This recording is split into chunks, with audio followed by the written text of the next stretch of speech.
Bonjour à tous et bienvenue dans notre auto et bateau-école.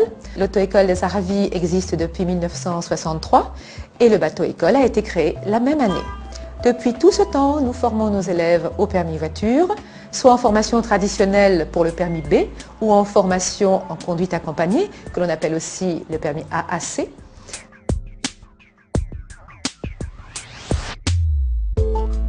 Nous formons à tous les permis moto, nous formons au permis remorque et au brevet de sécurité routière pour nos jeunes qui ont plus de 14 ans. Bien entendu, nous formons au permis bateau, à tous les permis bateaux, c'est-à-dire le permis fluvial qui est nécessaire pour naviguer sur les fleuves et pour naviguer sur les plans d'eau non fermés. Nous formons également nos candidats au permis côtier qui lui permet une navigation sur les lacs fermés, en bord de mer. Nous formons bien sûr ensuite à l'extension hauturière pour les candidats qui souhaiteraient s'éloigner davantage de la côte pour aller en Corse, en Grèce ou faire éventuellement, pourquoi pas, le tour du monde avec leur voilier. Nous formons également au certificat de restreint de radiotéléphonie, appelé beaucoup plus communément la VHF. Alors nous gérons les dossiers d'inscription du début à la fin, autrement dit l'élève vient dans notre bureau, s'inscrit, nous passons son dossier en préfecture pour qu'il reçoive un numéro officiel de permis et une fois que le dossier revient accepté par la préfecture, alors effectivement il peut commencer sa formation avec nous. Mais nous gérons l'ensemble du début à la fin. Si vous souhaitiez avoir davantage de renseignements, je vous invite à regarder notre site internet ou à nous rendre visite en nos bureaux. C'est avec plaisir que nous vous accueillerons.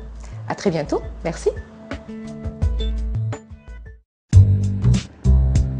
Alors l'apprentissage de la moto, depuis la réforme qui a eu lieu il y a quelques années, on se retrouve face à plusieurs permis moto. Pour les personnes qui ont moins de 50 permis voiture, ces gens sont dispensés de repasser leur code de la route et n'ont l'obligation que de 15 heures de conduite moto. Ensuite, vous avez les gens qui ont plus de 5 ans de permis voiture, donc eux ont l'obligation de repasser le code de la route, mais toujours avec le bénéfice de 15 heures de moto simplement. Une fois qu'ils sont prêts, ils ont deux épreuves à passer, une épreuve de plateau qui est très technique, donc ils passent entre des quilles, des portes, et une fois qu'ils ont réussi cette épreuve plateau, quelques jours plus tard, on peut les présenter à l'épreuve circulation. Autrement dit, ils font avec leur moto ce qu'ils font en voiture quand ils passent le permis de conduire.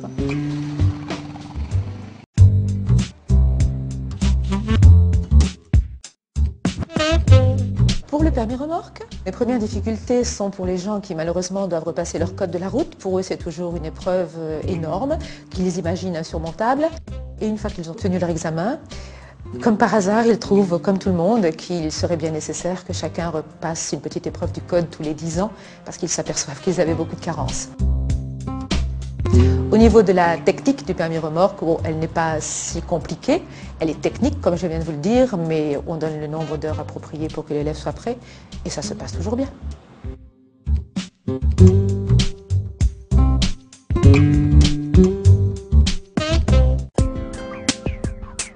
Pour le permis bateau, ce qui perturbe toujours un petit peu les gens, c'est de se remettre également à apprendre un code dont ils n'ont bien souvent aucune idée, puisque ça n'a rien à voir avec le code de la route, et ils sont toujours persuadés qu'ils n'y arriveront jamais.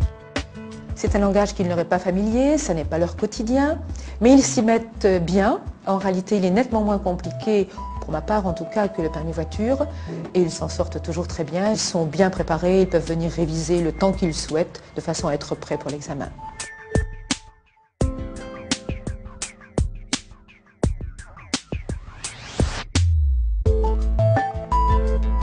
Au niveau de la conduite maintenant, elle est très technique. Il y a bien sûr la récupération d'un homme à la mer, il y a la formation du 8 et le coupé de vague, il y a une prise de coffre, il y a les accostages.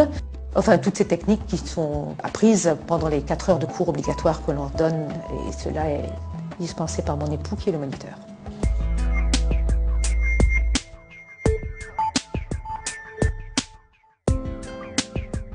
Alors le hauturier, c'est donc moi qui dispense le cours. Il s'agit de 9 cours de 3 heures.